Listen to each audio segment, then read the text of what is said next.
నమస్తే, welcome to Shri media. నేను మీ విష్ణుప్రియ. మనం ఎన్నో భక్తి కార్యక్రమాలు చేశాం. ఈ భక్తి కార్యక్రమాల్లో భాగంగానే నిత్య పూజా విధానాల గురించి, మనం నిత్యం ఆచరించాల్సిన ధర్మాల గురించి కూడా ఇప్పుడు తెలుసుకుందాం. మనతో పాటు ఉన్నారు గురువుగారు సత్యనారాయణ గారు. గురువుగారితో మాట్లాడి ఎంతోమంది వ్యూవర్స్కున్న కొన్ని సందేహాలని ఇప్పుడు వాటికి సమాధానాలు తెలుసుకునే ప్రయత్నం కూడా చేద్దాం. నమస్తే గురువుగారు. నమస్తే అమ్మా. చాలా కాలమైంది, ఎప్పుడో వినాయక చవితి ఒకసారి చేసాం. ప్రస్తుతానికి అయితే గురువుగారు పూజా విధానాలు బాగా పెరిగాయి సమాజంలో. ఇంతకు ముందు కంటే సోషల్ మీడియా కావచ్చు, కారణం ఏదైనా కావచ్చు, పూజ చేసే విధానం, భక్తి భావం కొంచెం పెరిగినట్టే కనిపిస్తోంది. కానీ దాంతోపాటు సందేహాలు కూడా పెరిగాయి. అసలు నిత్య పూజా విధానం అనేది అన్ని వర్ణాలకి సమానంగా ఉంటుందా? మామూలుగా మంత్రాలు శాస్త్రాలు తెలియని వాళ్ళు రోజు చేసే పూజ ఎలా చేసుకోవాలి? శ్రీ గురుభ్యో నమః. శ్రీమన్మహాగణాధిపతయే నమః. శారదా శారదాంభోజ వదనా వదనాంబుజే సర్వదా సర్వదాస్మాకం సన్నిధిం క్రియాత్. విఘ్నద్వాంత నివారణైకతర నిర్విఘ్నాటవీ హవ్యవాట్. విఘ్నవ్యాళకుల ప్రమత్తగరుడో విఘ్నేవ పంచాననః. విఘ్నోత్తుంగగిరి ప్రభేదనకరీ విఘ్నాబ్ది కుంభోద్భవః. విఘ్నాఘౌగగన ప్రచండ పవనో విఘ్నేశ్వరః పాతు నః. మంచి విషయాన్ని అడిగారు మీరు. ఈ పూజ అనేటువంటి రెండు అక్షరాలు సంస్కృతంలో ఉండేటువంటి రెండు పదాల యొక్క కలయిక. పుజ్ లేకుంటే పుహ్ అనేటువంటి ఒక అక్షరం, అది ఆనందాన్ని, ఆనంద సిద్ధిని కలిగింపజేస్తుంది అనేటువంటి అర్థాన్ని ఇస్తుంది. జా అనంటే జాయతే, వృద్ధి పొందడము, జన్మించడము, పుట్టడము అని అర్థం. అనంటే ఆనందాన్ని, అభివృద్ధిని కలిగింపజేసేటువంటి దాన్ని మనం పూజ అని అంటున్నాం. తెలుగులో అయితే దీర్ఘం లేకుండా మనం పూజ అంటున్నాం. అది సంస్కృత అక్షరాలు కాబట్టి పూజ అని దీర్ఘాక్షరంగా మనం చెప్తాం. ఇది మనకు శివపురాణం ప్రకారంగా కూడా చెప్పబడినటువంటి విషయం. మామూలుగా మనకి ఏంటంటే భగవంతునికి భక్తునికి మధ్యలో ఉండేటువంటి ఈ ఆరాధన ఏదైతే ఉందో, ఈ ప్రార్థనా విషయం ఏదైతే ఉందో, మనము భగవంతుణ్ణి కోరుకునేటువంటి ఒక విషయం. మన యొక్క కష్టాలు వచ్చినప్పుడు కానీ, సుఖాన్ని కలిగినప్పుడు కానీ, ఏ సమయంలో అయినా సరే భగవత్ ప్రార్థన అనేటువంటిది ఆచరించవచ్చు. దేవుడు ఈ సమయంలోనే రక్షిస్తాడా, ఇంకొక సమయంలో రక్షిస్తాడా, ఆయన ధనమున్న వాళ్ళనే రక్షిస్తాడా, లేకుంటే ధనం లేని వాళ్ళని రక్షించాడా అనేటువంటి భావన మనలో ఉండదు. అది ఎవరికీ ఉండదు. ఇప్పుడు ఏ మధ్యతరగత ఉన్నత కుటుంబంలో ఉన్నటువంటి వాడా, మరొకరా, ఎవరైనా కావచ్చు. మరి మీరు అడిగినట్టుగా ఈ రోజుల్లో పూజా విధానం అనేటువంటిది బాగా ప్రాచుర్యంలోకి వచ్చింది. ప్రతి ఒక్క ప్రదేశంలోనూ జరిగేటువంటి విషయం. ఇది నిజంగా చాలా గొప్ప విషయం. ఎందుకంటే నిత్య పూజా విధానం అనేటువంటిది మన ఇళ్లల్లో జరిగేటువంటి దానికి, ప్రతిరోజు చేసుకునేటువంటి దాన్ని మనం నిత్య పూజా విధానం అని చెప్తున్నాం. దేవాలయాల్లో నిత్యము జరిగినా కూడా విశేషంగా పండగలు వచ్చినప్పుడు జరిగేటువంటివి అవి విశేష పూజలుగా మనం చెప్తాం. దేవాలయాల్లో మనం చూస్తుంటాము, ఉదయాన్నే సుప్రభాత సేవతో ప్రారంభం చేస్తారు. అంటే ఏమిటి? భగవంతుణ్ణి నిద్ర మేల్కొల్పడం అనేటువంటిది అక్కడ సుప్రభాతంతో ప్రారంభం అవుతుంది. అదే మనం ఇళ్లల్లో ఆచరించేటువంటి సమయంలో ఏం చేస్తామంటే ఘంటానాదంతో ప్రారంభం చేస్తాం. ఎందుకు? మనం ఉన్నటువంటి ప్రదేశంలో అది శుచి, శుభ్రత ఎలా ఉందో మనకు తెలియదు. అందుకే ప్రార్థనలోనే అంటే ఆ ఘంటానాదం చేసేటప్పుడు చెప్తారు, ఆగమార్థంతు దేవానాం గమనార్థురంతు రక్షసాం కురు ఘంటారవంతత్ర దేవతాహ్వాన లాంఛనం. మన ఇంటికి మనం ఎవరినైనా ఆహ్వానం చేశామంటే ఫలానా వాళ్ళు వస్తున్నారు అని అన్న వెంటనే మన ఇంటిని మనం చాలా శుభ్రంగా పెట్టుకొని ఉంటాం. వచ్చిన వెంటనే వాళ్ళని కూర్చోబెట్టి వాళ్ళకి ఆతిథ్యం అనేటువంటి దాన్ని ఇస్తాం. మరి భగవంతుణ్ణి మనం ఆహ్వానం చేస్తున్నాం మన ఇంట్లోకి. ఎందుకు? ఆగమార్థంతు దేవానాం ఆగమనం వాళ్ళు రావడానికి కోసం మనం ఏం చేస్తున్నామంటే ఆగమార్థంతు దేవానాం గమనార్థంతు రక్షసాం. రక్షసాం అంటే రాక్షసులు. రక్షతాం నిహతాన్యాసన్. మనకు ఇంటర్మీడియట్లో రామాయణానికి సంబంధించినటువంటి విషయాన్ని చెప్తూ శ్రీరామచంద్రుడు అనేటువంటి ఆయన 14,000 మంది రాక్షసులను సంహరించాడు అని చెప్పినప్పుడు అక్కడ వచ్చేటువంటి ఒక పదం, ఆ పదాన్ని ఇక్కడ ఈ శ్లోకంలో చెప్తున్నాం. ఆ ఘంటానాదం విన్న వెంటనే ఏమవుతుందంటే ఈ రాక్షస సంబంధమైనటువంటివన్నీ కూడా దూరంగా జరిగి వెళ్ళిపోతాయంట. కురు ఘంటారవం తత్ర దేవత ఆహ్వానలాంఛనం.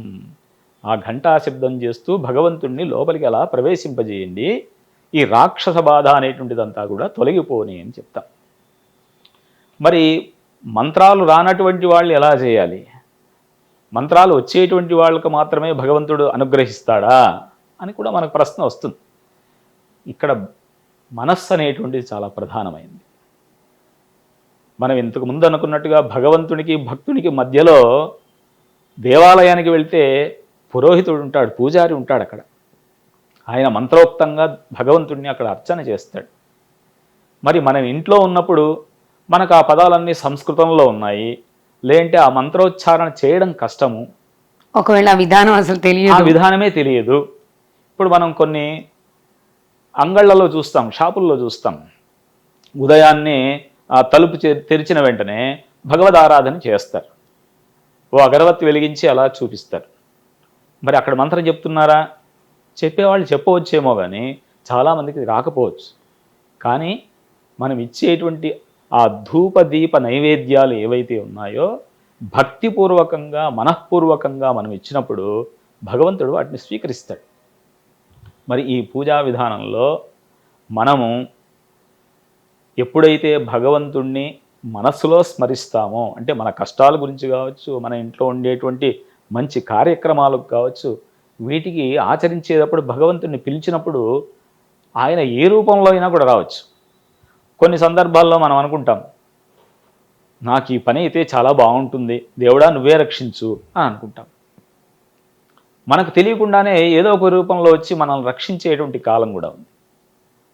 కొన్ని సందర్భాల్లో మనం అనుకుంటాం, అన్ని కష్టాలు దేవుడు నాకే ఇచ్చాడు అని అంటాం.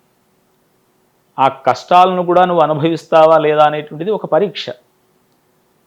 ఆ సమయంలో అయినా నువ్వు భగవంతుడిని ధ్యానం చేస్తావు. అసలు దేవుడే లేడు అనేటువంటి వాళ్ళు ఉన్నారు ఈ రోజుల్లో. అటువంటి వాడు కూడా తనకు కష్టం వచ్చినప్పుడు భగవంతుడిని ప్రార్థన చేస్తాడు. ఎదురుగా వచ్చి కూర్చొని కావాల్సింటే భగవంతుడు లేడని చెప్తాడేమో కానీ లోపల కూర్చున్నప్పుడు అయ్యో దేవుడా నా సంసారాన్ని రక్షించు, నన్ను రక్షించు అని కోరుకుంటాడు. ఈ ఆపద నుండి బయటపడేట్టుగా చూడు అంటాడు. మామూలుగా మనం ఏంటంటే దెబ్బ తగిలినప్పుడు అమ్మ అంటాం.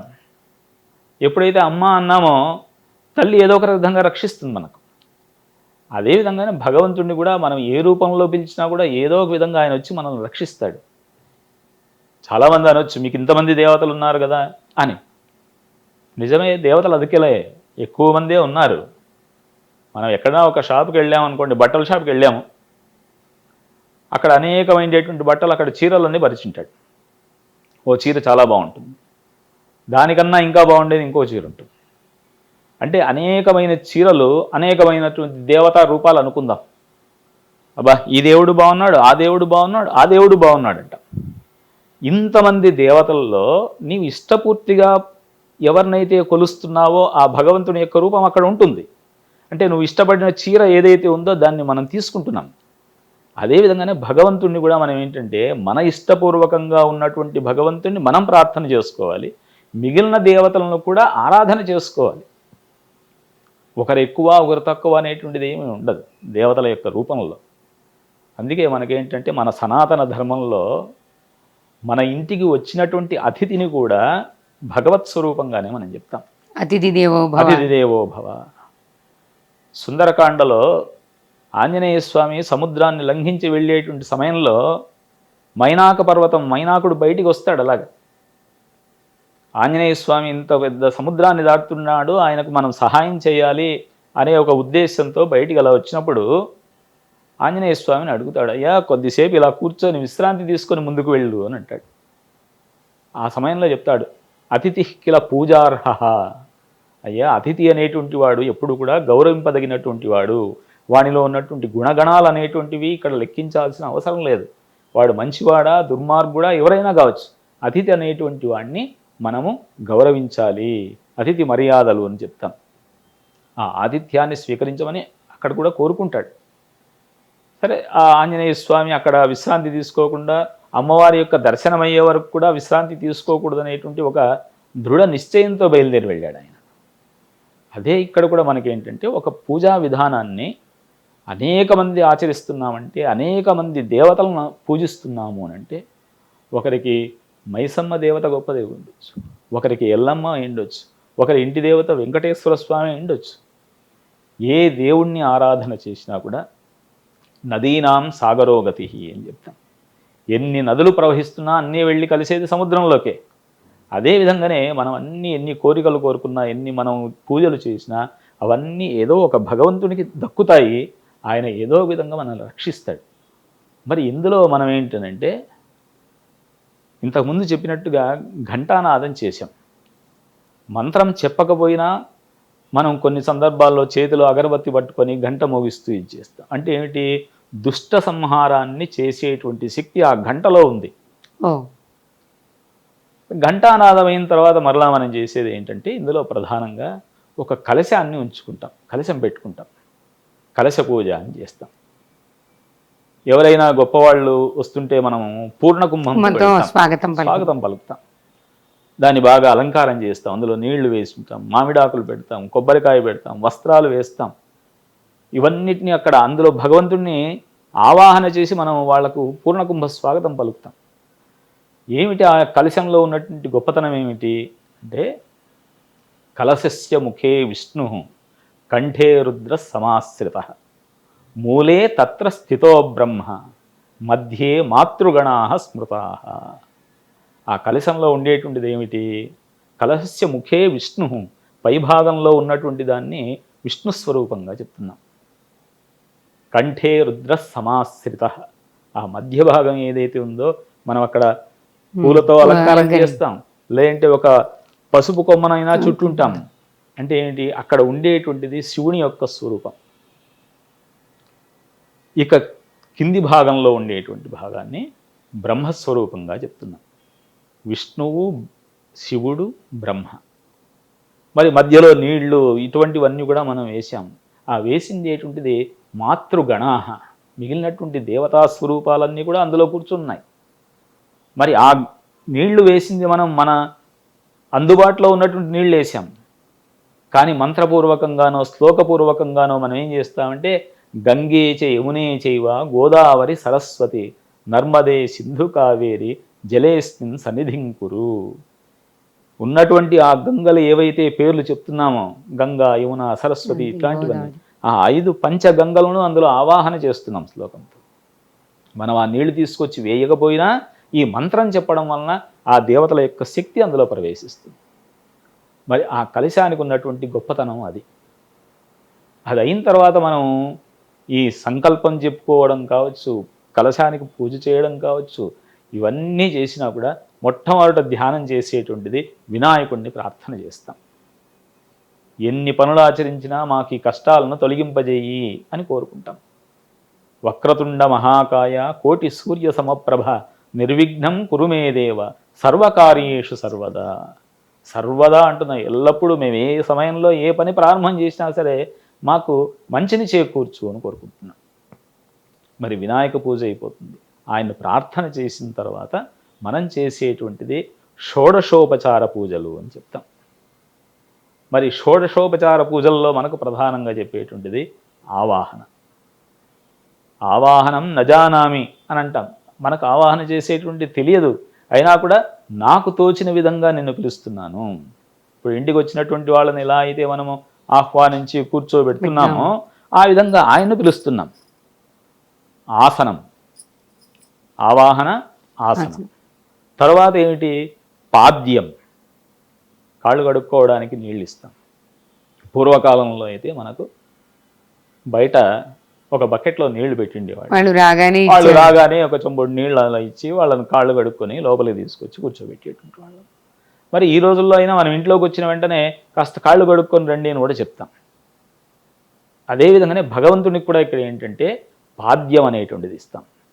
ఆవాహనం, ఆసనం, పాద్యం. తరువాత మనం చేసేటువంటిది అర్ఘ్యం.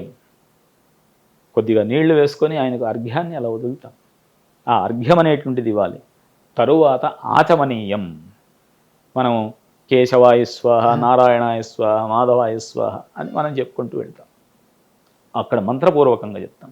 ఇంటికి వచ్చినటువంటి వాళ్ళకు ముందుగా ఒక గ్లాసు నీళ్ళు ఇస్తాం. అయ్యా ఇది తీసుకోండి అంట. వచ్చిన వెంటనే కాఫీ ఇవ్వం, ముందు మంచినీళ్ళు తీసుకోండి అనే చెప్తాం. ఆచమనీయం అయిపోతుంది. ఇది అయిన తర్వాత మనం స్నానం. ఈ స్నానం చేయించేటువంటి సమయంలో పంచామృత స్నానము ఆచరింపజేస్తాం. పాలు, పెరుగు, తేనె, నెయ్యి, పంచదార. ఇందులో చూడండి ఎక్కువగా మనకు అన్ని గో సంబంధమైనటువంటివి అక్కడ కనిపిస్తాయి. పాలు, పెరుగు, ఏదైతే నెయ్యి ఉందో ఇవన్నీ కూడా.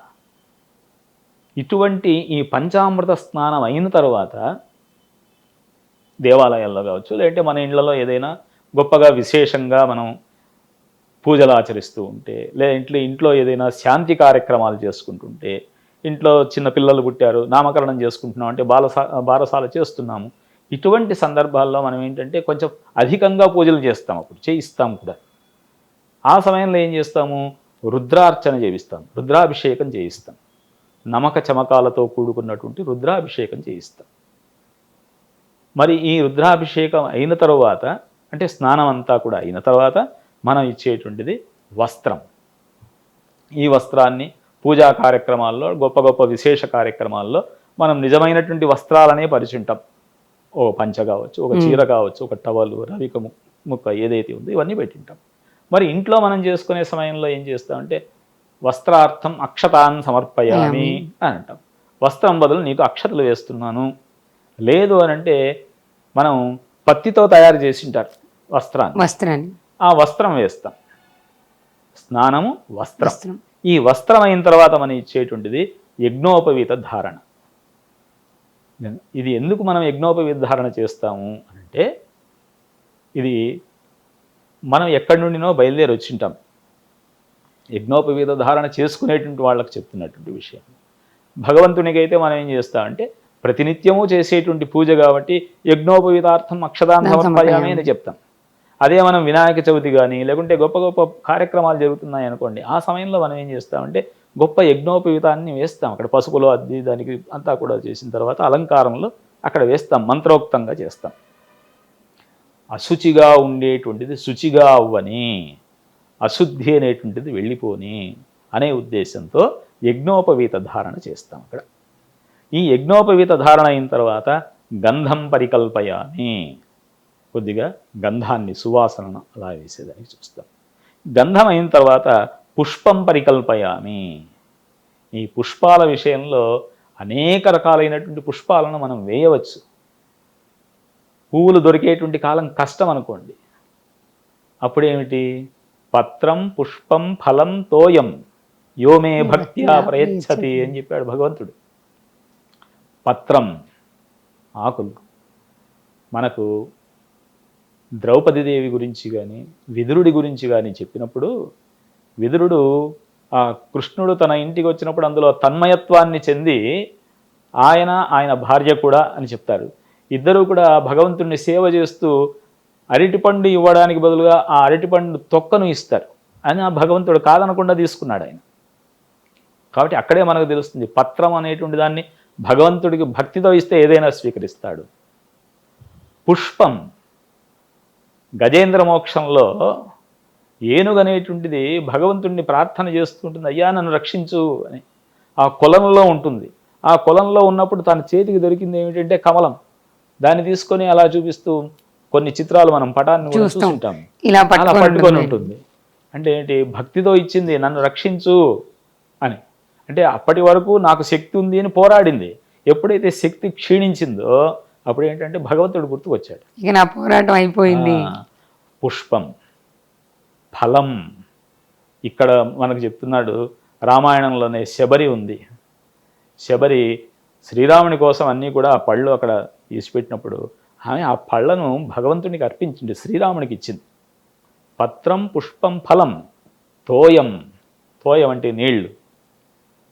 రంతిదేవుడు అనేటువంటి ఆయన రాజ్యాలను పరిపాలన చేస్తూ ఉన్నటువంటి సంపదలన్నీ కూడా దానం చేసిన తర్వాత అష్టకష్టాలు పడుతూ తన భార్యను పిల్లలను కూడా తీసుకొని ఆయన అడవుల్లో సంచారం చేస్తుంటే 48 రోజులు ఆయన ఆహారం లేకుండా సంచారం చేస్తాడు.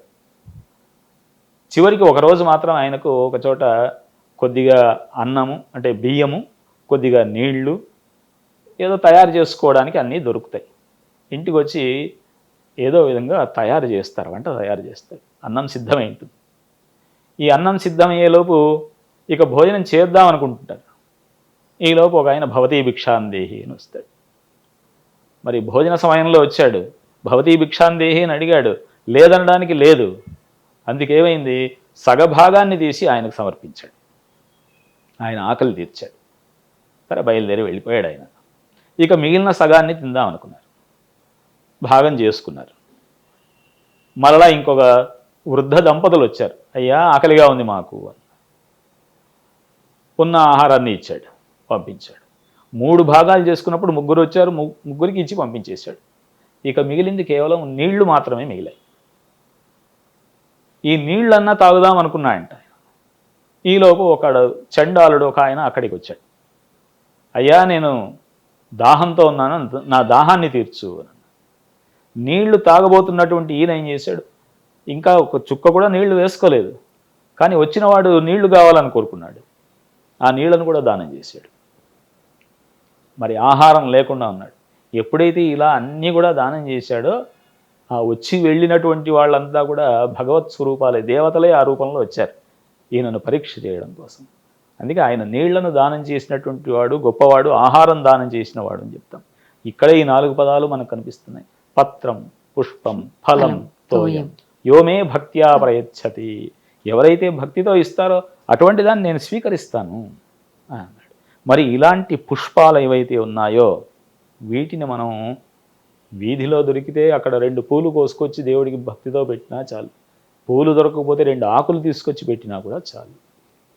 అందుకే అంటారు అలంకార ప్రియో విష్ణు అభిషేక ప్రియ శివ. శివుడికి ఎన్ని నీళ్లు వేస్తే అంత సంతోషపడతాడు. మహావిష్ణువుకు ఎన్ని పూలతో అలంకారాలు చేస్తే అంత అందంగా నాకు ఇంకా కావాలి అని కోరుకున్నట్టుగా కనిపిస్తుంటాడంట. మనం బ్రహ్మోత్సవాలు అవన్నీ జరిగినప్పుడు వెంకటేశ్వర స్వామి యొక్క రూపాన్ని చూస్తాం, ఎంత గొప్పగా అలంకారం చేసి ఉంటారు.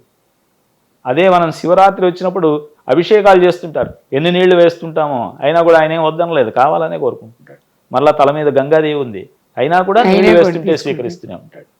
మరి ఈ విధంగా మనం ఆ పూలను తరువాత ధూపం ఏదైతే అగరబత్తితో వెలిగించి మనం చెప్తామో, ఈ ధూపం అనేటువంటిది ఉన్నటువంటి ఆ దుష్టశక్తులను పోగొట్టడం ఒకటి, దానితో పాటు మనకు ప్రశాంతత అనేటువంటి దాన్ని చేకూర్చేటువంటిది ఇది ధూపం. ధూపం అయిన తర్వాత దీపం, ధూప దీప నైవేద్యాలని చెప్తాం. దీపం అంటే నైవేద్యాన్ని పెట్టడానికి ముందుగా ఒకటి దీపం ఇస్తాం. ఆ సమయంలో కూడా ఏంటంటే కొందరు కర్పూరంతో ఇస్తున్నాం ఈ రోజుల్లో. పూర్వం అయితే మనం ఆ ఒత్తులు ఏవైతే తయారు చేసామో వాటిని నేతి ఒత్తులుగా తయారు చేసుకుని వాటితో ఇస్తాం. ఈ రోజుల్లో కూడా కొందరు ఇచ్చేటువంటి వాళ్ళు ఇస్తున్నాం. అదంతా అయిన తర్వాత నైవేద్యం. నైవేద్యం కొండంత నైవేద్యము చేయమని ఆయన ఏం అడగలేదు. నీకు తోచినటువంటిది భగవంతునికి కొద్దిగా పెట్టు. నువ్వు తాగేటువంటి పాలు తీసుకొచ్చాము పొద్దున్నే, కొద్ది పాలు అట్లా పక్కకు పెట్టుకొని భగవంతునికి సమర్పించవచ్చు. లేదు ఇంట్లో పంచదార ఉంది, పంచదార పెట్టు. పండగ పూట వచ్చింది, పండగ పూట ఎలాగో మనం చేస్తూనే ఉంటాం. మనకు ఎంత చేతనైతే అంత ఆయనకు నైవేద్యం పెట్టడం. ఎప్పుడైతే భగవంతుని దగ్గర అలా పెడతామో దేవుడు తింటాడా అనేటువంటి ప్రశ్న రావచ్చు. నీకు తెలియకుండానే నిన్ను రక్షిస్తున్నటువంటి వాడు తెలియకుండానే ఆహారం తినలేకుండా ఉంటాడా ఆయన? కేవలం అలా వీక్షణ పడితే చాలు, ఆ వీక్షణతోనే ఆయన మనకు ఆహారాన్ని స్వీకరించినట్టుగా అవుతుంది. దాన్నే మనం ప్రసాదంగా తీసుకుంటాం. దేవాలయంలోకి వెళ్తే ప్రసాదం కొద్దిగానే పెట్టాడు అనుకుంటే 2వ మారు కూడా వెళ్ళి తీసుకొచ్చి తింటాం. అంటే ఏంటి, అందులో ఆయన యొక్క శక్తిని ప్రవేశింపజేస్తాడు. కాబట్టి నైవేద్యం మనకు ఎంత వీలైతే ఏది చేతనైతే అది పెట్టచ్చు. దాని తర్వాత కొంతమంది మరలా దీపారాధన చేస్తాం, దీపం ఇస్తాం, మంగళహారతి చేస్తాం. తాంబూలం, ఆకు వక్క ప్రతిరోజు మనం పెట్టలేము, కాకపోతే పండగ పూటనైనా సరే దాన్ని మనం పెట్టాలి. తాంబూలార్థం అక్షతాన్ని సమర్పయామి. మరలా ప్రతిదానికి మనకు ఋషులు గొప్పవాళ్ళు, వాళ్ళు ముందు చూపుతో మనకు చెప్పినటువంటి వాళ్ళు. దేనికైనా సరే అక్షతలు అనేటువంటివి సిద్ధంగా ఉంచుకోండి, వాటితోనే నువ్వు అర్చన చెయ్యి. ఏది దొరకనప్పుడు అక్షతలు వేయి. మరి తాంబూలం అయిన తర్వాత నమస్కారం, ప్రదక్షిణ, ఇటువంటివి మనం అన్నీ కూడా షోడశోపచార పూజలుగా చెప్తాం, 16 విధాలుగా చెప్తున్నాం. ఈ 16 విధాలు కూడా మనకు ఒకవేళ చేత కాకపోతే, అయ్యా ఇన్ని 16 ఉన్నాయి, ఇన్ని చెప్పారు, ఇప్పుడు అదే ప్రశ్న గురుగారు, ఇన్ని చెప్పారు మాకు ఇవన్నీ రావండి, ఈ ఆవాహన ఆసన ఇవన్నీ రావు మాకు, అప్పుడు అసలు ఏం చెయ్యాలి మేము? ఇప్పుడు ఏంటి అంటే, మనం లలితా సహస్రనామం చదువుతుంటాం, లేదంటే విష్ణు సహస్రనామం చదువుతుంటాం. ఆ చదివేటువంటి సమయంలో ప్రారంభంలోనే చెప్తారు, లం పృథ్వీ తత్వాత్మికాయై నమః గంధం పరికల్పయామి అంట. పంచోపచార పూజ అనేటువంటిది ఒకటి ఉంది. ఈ పంచోపచార పూజలో మనకేంటంటే గంధము, పుష్పము, ధూపము, దీపము, నైవేద్యం, ఈ 5 నీవు చేతనైనంత వరకు ఇవ్వడానికి ప్రయత్నం చెయ్యి. గంధం అది గొప్పగా ఏం మనం కష్టపడాల్సిన లేదు, కొద్దిగా తీసుకొని భగవంతునికి అలా సమర్పిస్తే చాలు. పుష్పం ఇందాక మనం చెప్పుకున్నట్టుగా పూలను 1, 2 ఇచ్చినా కూడా సరే. ఈ పూల విషయంలో చెప్పారు, మధ్యాహ్న సమయంలో పూలను కోయకూడదు అని చెప్తారు. మధ్యాహ్న సమయంలో కోసినటువంటి పూలను భగవంతునికి పెడితే అది కాలినటువంటి కట్టెతో సమానము అని చెప్తున్నారు. ఆ కాలినటువంటి కట్టెతో సమానమైనటువంటి బొగ్గు కావచ్చు, లేకుంటే అక్కడ వచ్చేటువంటి బూడిద కావచ్చు, ఏదైతే ఉందో దానితో సమానమంట మధ్యాహ్నం కోసినటువంటి పూలను భగవంతునికి పెడితే. కాబట్టి పూలను మధ్యాహ్నం కోయకు అని చెప్పారు. మరి ఈ పూలలో కూడా మనకేంటంటే కొంతమంది దేవతలకు ఏ పూలు పెట్టాలి, ఎలా అర్చన చేయాలి అనేటువంటి విషయాన్ని కూడా గ్రంథాల్లో మనకు చెప్పారు. మరి గంధము పుష్పమైన తర్వాత ధూపం, అగరబత్తి చూపించడము, ఇలాంటివి చేసుకోవచ్చు. దీపము, నైవేద్యం, ఈ 5 మనం కలిపి ఏమంటున్నామంటే పంచోపచార పూజ అని చెప్తున్నాం. 16 షోడశోపచార పూజలో మనం చేయలేకపోతే అందులో నుండి 5 తీసి పక్కకి, ఈ 5ని మనకు చెప్తున్నారు. ఇది దీనికి మనకి ఏంటంటే నిత్య షోడశోపచార పూజ అని చేయొచ్చు, లేదంటే నిత్యము పంచోపచార పూజ అనేటువంటిదైనా మనం ఆచరించవచ్చు. మరి ఇన్ని చెప్పాం కాబట్టి ఇవన్నీ మేము చేయలేము, సులభమైన మార్గం ఏదైనా చెప్పు, ఇంకా ఏదైనా ఈజీగా చెప్పు. ఉదయాన్నే లేచిన వెంటనే నీవు ఎప్పుడైతే శుద్ధిగా ఉన్నావో సూర్యునికి ఎదురుగా వెళ్ళి ఒక్క నమస్కారం అలా చేసుకో, సూర్యాయ నమః అని చెప్పుకో. అది కూడా రాలేదంటే సూర్యుని ప్రతిమ, ఆ యొక్క బొమ్మను చూడండి, ఆయన ఎలా ఉన్నాడో ఒకసారి దర్శనం చేసుకోండి. ఆ సూర్యకిరణం నీ మీద పడిందంటే చాలు, నీకు జ్ఞానసిద్ధి. మనం చైతన్యవంతంగా ఎప్పుడూ ఉండాలి అనంటే సూర్యుని యొక్క కిరణాలు మన మీద పడాలి. నిత్య పూజ చేయడం కూడా కారణం ఏంటంటే మనలో ఎప్పుడూ కూడా ఉత్సాహవంతంగా చైతన్యవంతంగా ఉండేటువంటి శక్తిని కలిగింపజేస్తుంది ఆ పూజా విధానం అనేది ఎప్పుడు కూడా.